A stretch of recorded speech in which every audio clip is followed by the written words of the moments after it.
the Lev, from the Hebrew wisdom culture's perspective, this is the inner person. It has a lot of responsibilities, and one of those big ones is guiding the spirit. And we use these images and we liken it to a parent raising a child, because, initially the spirit, this ruach, what we talked about in the first part of the proverb, it's a new creation. It doesn't know anything. It has to be taught, and it can learn through experience or by being led by its heart. And this Lev, the first thing it does is it connects to God and it learns God's ways, and then it can turn around and instruct this little ruach and teach the spirit how to live. And the main reason why this infrastructure exists is because the instincts of the spirit are immature. They will always, kind of go more to like an impulsive range. And this is especially true with emotions. And the spirit is very self-focused, and because of that, it's very short-sighted. It's very, very insistent of its own needs, particularly expression. And a person who has a passive heart, the spirit can very quickly take the lead on how the person themselves is going to behave.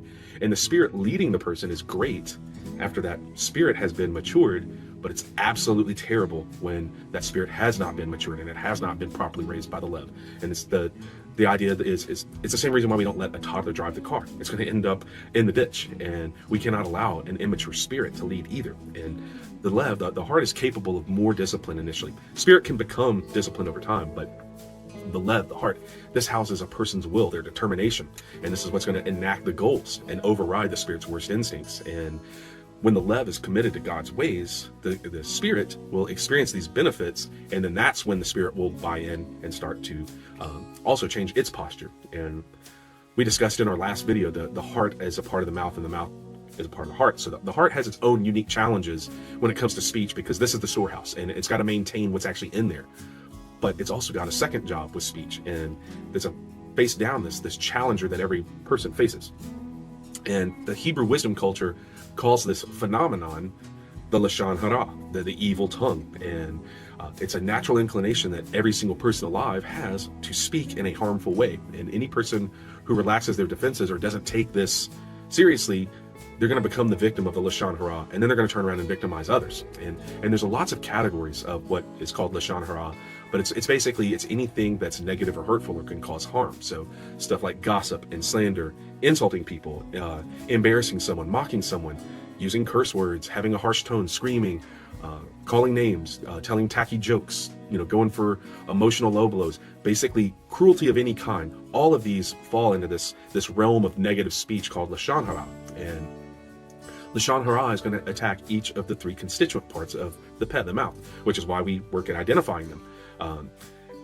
Almost every single time the Lev, that the heart, is going to fail at speech, it's going to be internal. It's not actually going to be lashon hara attacking the Lev. The lashon hara attacks in an external way. So when you start to have like failings here in the heart, that's the storehouse. That's an internal thing. But the lashon hara particularly goes after the tongue and the lips.